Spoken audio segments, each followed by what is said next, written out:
Hello, I'm David Roode. I'm principal trombonist of the South Bend Symphony Orchestra, and this is my interview. Right now I'm in Cincinnati, Ohio. I actually live here. This is my home base. In addition to my duties as principal trombonist of South Bend Symphony Orchestra, I'm also the principal trombonist of the Richmond Symphony in Richmond, Indiana, and the Carmel Symphony in Carmel, Indiana, and I'm also second trombonist in the Des Moines Metropolitan Opera, which is a summer opera festival. So we don't actually operate during the season. But I'm also, on top of all this, I'm an associate musician with the Columbus Symphony in Columbus, Ohio. So Cincinnati is kind of a bit of a central base to all of that. A favorite style of music to play. I actually love playing salsa music, and I haven't played like in a Latin band for many, many years, but when I was a college student at Duquesne University in Pittsburgh, I kind of supported myself playing in Latin bands and sort of fell into it. A trumpet player, a friend of mine at the university, said, "Hey, we need a trombonist in our band. Can you come play?" And I said, "Oh, I don't know really how to do that, but okay, I'll give it a shot." And next thing you know, I was like gigging all over the place, doing salsa stuff. And then when I was in Memphis, I played in salsa bands there as well. When I used to be second trombonist in the Memphis Symphony, years before. So I've had a lot of exposure to Latin music and really love it.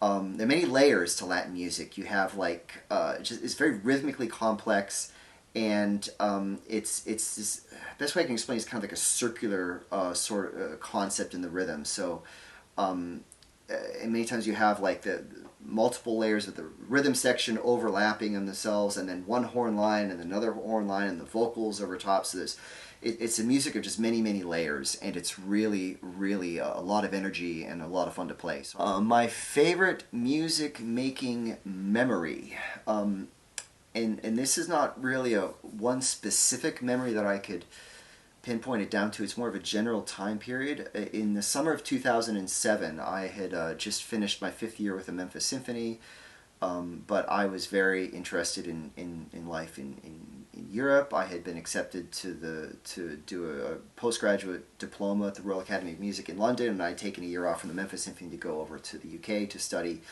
I became acquainted with a Polish trombonist who was at the time a fellow at the New World Symphony in Miami Beach, Florida, and he held a music festival every summer in Żywiec, Poland, which is his hometown. And he said to me, hey, if you're going to be in Europe next year, why don't you just come a little bit earlier and come to Żywiec in June, and you could be like one of the guest artists at my trombone festival.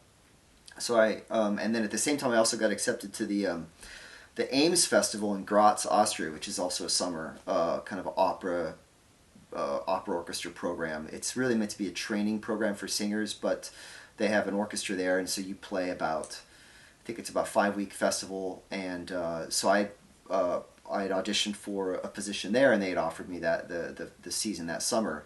So I basically just went to Europe a bit earlier than I had intended, and I spent a week in Poland hanging out with Maciek and playing a bunch of trombone music, and then took an overnight train from Krakow to Graz, Austria, and I hung out there for about 5 weeks playing in an opera festival.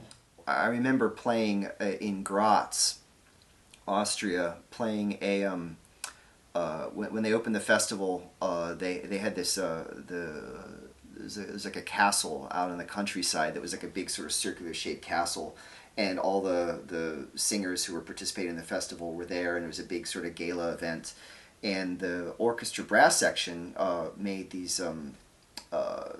We gave a concert standing up in the balconies around this courtyard, playing this antiphonal music of Gabrielli, and that was kind of our first big project of the summer.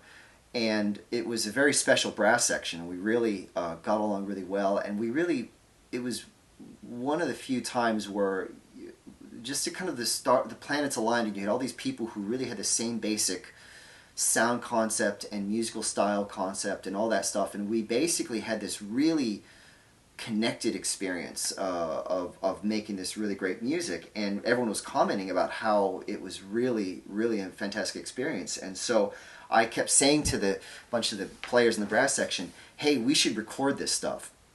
And we kept putting it off and saying, yeah, we'll do that. Everyone's agreed we should do that, but it never really happened until finally, like, the last 3 days of the festival, I realized, hey, this is our last chance. We got to do this. And I got the whole brass section together, and we went into the cafeteria in this kind of dormitory where we were all housed at. And we just set up a bunch of recorders, and we just played through all the stuff. And we only did like 1 or 2 takes. And because we had very limited time and very limited disk space on our devices and everything, but we managed to get a couple really good recordings, and they're not really super polished, they're not really refined, they're not edited at all, but something about the spirit of it is really kind of encapsulates why I went to Europe at the time. So that's actually probably my most favorite music making memory. My favorite social distancing activity or hobby. Social distancing is actually very hard for me because I'm an extrovert. I like to talk to people, and that's sitting around at the house is not my first choice of activities. That being said, I'm really enjoying having a lot of time to practice. That's really nice. I'm getting a lot of work done in the garden. Yesterday, my wife and I planted all of our, kind of get starter seeds going for our garden. We're also doing like a lot of cleaning up in the backyard. I've changed the oil in my car, all of that stuff. Others, so I'm kind of getting caught up in all those things. I'm starting to watch the original Star Trek series again. They're on Amazon Prime, and which I have a subscription for, so I've started, watching that. And the other thing that I want to do, but I haven't been able to, is read again The Lord of the Rings. I'm a big Lord of the Rings fan. Unfortunately, my book was I had a really nice book that was the whole compendium of the all 6 books, and unfortunately it was lost in a flooding accident many years ago. So I have to get another copy of it. But once I get that, I'm going to read Lord of the Rings again. So my excerpt of choice is actually not an orchestral excerpt. It is a solo work. It is just a passage from Romance by Axel Jørgensen, who is a Danish composer. I spent, before I came back to the USA, I spent 1 year in a Danish orchestra and got a lot of exposure to a lot of Danish music. Axel Jørgensen was a composer who lived in the first half of the 20th century. And I'm actually preparing this on a live stream recital with my wife, who's a fantastic pianist. So I'll just play a section of that for you.